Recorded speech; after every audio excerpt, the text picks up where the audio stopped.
I was giving a presentation in English. Everything was fine at first, but then suddenly I got stuck. Words didn't come to my mind. I had nothing to say. My mind went completely blank. I felt nervous. I was so embarrassed in that moment. Did something like that happen to you? Maybe you were talking with another person. They asked you something. You wanted to answer them and continue the conversation, but you got stuck. You knew what to say in your head, but you couldn't find the right words and sentences to say that thing. Most of you think this happens because your vocabulary is not enough. In 90% of the cases, this is not true. The reason your mind goes blank is not that you don't know enough words. You might know a lot of words, but you still get stuck. To understand that, imagine this. Words are like dots in your brain. When the dots connect, a complete sentence comes out. Now you might have a lot of dots, i.e., words in your memory, but if they're not connected, you will not be able to speak properly. To simply put it, most of the vocabulary you know is passive. You learn words here and there from different resources. They are in your brain,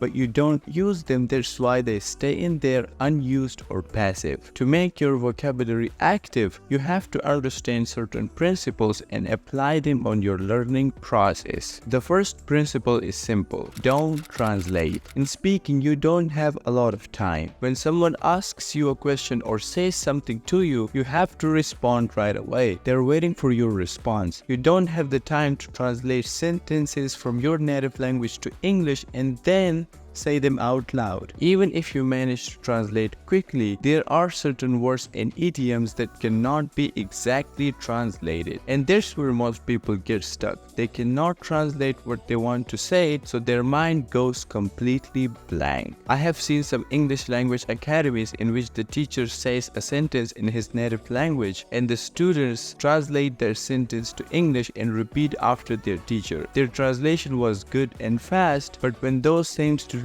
go out and have conversations in real life, they're going to forget words and get stuck all the time because translation does not really work. Now, how do you stop translating? Imagine this. You have two brains. One is for your mother tongue and the other one is for English. When you are talking with your family, your English brain is turned off and the other one is on, and vice versa. This idea is actually supported by a lot of research, which says that when you are learning a new language, in a way, you are building a new brain. So when you speak, switch to English mode. Turn on your English brain. Forget about your native language. Don't translate. Think in English. Make sentences in English. If you make mistakes in the beginning, that's fine. After a few conversations, you will get familiar with switching to English mode. If you use this method a few times, I promise you, you will not get stuck. Okay, let's move on to the next principle. Feed your brain with English as much as you can. Just like our body, the language learning part of our brain also needs food, which is input, listening and reading. The reason why this is so important is because this principle really turns your passive vocabulary into active vocabulary. You have probably learned words here and there, maybe in school or from books and movies, but you cannot really use most of those words in your speaking. That's because you have not seen those words in different contexts. A word can be used differently in different situations. It can be used as a noun, as an adjective, as an adverb. A word can be used in its ing form, in its past form, etc., etc. Now you don't need to memorize all these forms of different words. You just have to see or hear them in different contexts through a lot of reading and listening. If you read a lot and you listen a lot, it solves 60% of your speaking problems. The other 40% is of course practice. I have a friend 4 or 5 years ago, his English was incredible. He was fluent and confident. He would even teach English to some kids in school. The other day he texted me and said that he wanted to practice with me. I told him, your English is already good. Why do you want to practice? He said, I get stuck all the time. Words don't come to my mind. I know words, but I don't know how to use them. When he said that, I asked him, what have you been doing in the past 3 years in terms of your English? And he said, well, I have been very busy. I didn't read books, neither did I watch a movie or anything in English.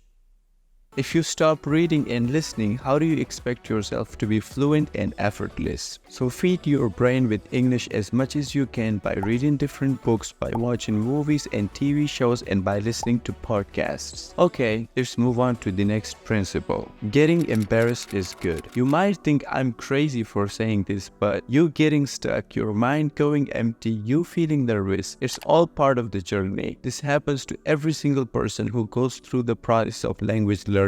The important thing is to keep going, no matter how many times your mind goes blank, no matter how many times you forget words. Just keep working on your English. Don't let one bad experience stop you from practice. Remember, it's all part of the process. I have had many friends who tried learning English but they couldn't make it because they would get stuck at their first attempt of speaking, which is normal, and then they would give up. I know it's difficult to feel nervous in front of someone, but you have to get used to it. When you are learning any skill, you have to be willing to be bad at it at first. Let me give you an example. About 3 months ago, I started going to the gym. Before that, I knew nothing about working out. I had to be absolutely willing to look like an idiot for the first month. I was asking very simple questions from other people in the gym. I couldn't even bench press 5 kg. Others would look at me like I'm a weakling or something. It was embarrassing, but I kept going there 6 days a week. And now I'm a lot better. Imagine if I quit in the first week or in the first month. I wouldn't have learned anything. When we are learning something new, we have to go through a learning curve, a time period in which we grow, we learn, we make mistakes, and we make progress. And all of a sudden, when the learning curve ends, right there is the success we want. The point is, keep putting in the work. It might be difficult today, but 6 months from now, a year from now, you will become fluent the way you want to. So practice every day. At the end of the day, it all comes down to practice. Unfortunately, if you don't know how and where to practice, none of these principles will help you. I have a video in which I showed you the best way to practice your spoken English at home. I'll put it right here for you. Bye for now, and I'll see you in the next video.